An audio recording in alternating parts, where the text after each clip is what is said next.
Utóbbi események után ennyit tudok ajánlani. A takarítás után ez maradt, eltelt 2 év. Voltak egy kis problémák, a gumik megvannak, a svincseppel sajnos eltűnt, 2 év alatt annyit változott a program, mint egy új bringa, meg a mohor! Na hát erről ezt nem kell kommentálnom, a Beremendi csajnak megint mit üzenni.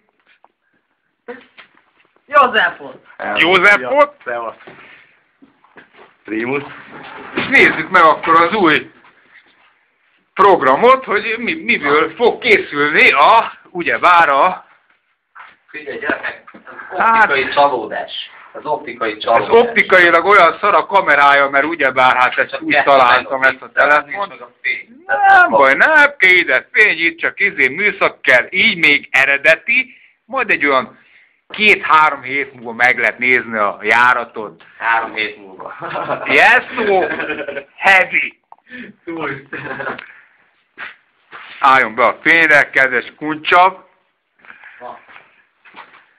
Másik piramid. Igen.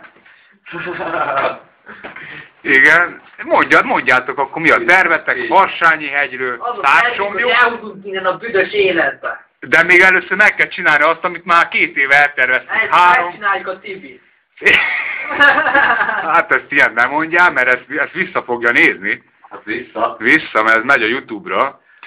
Jó helyen van. Figyelj, bringásra tartsunk össze. Jó. Megtekerjük, hallod? Na, akkor most itt tekerés van, semmi gond, ez nem olyan tekerés, mert hogyha olyan tekerés lenne, akkor menne tovább műsor, itt most leállítom. Úgyhogy most egy kis bemelegítés. Subi-dubi. Szofi. A Sofit szeretem. Beállít a Márcej.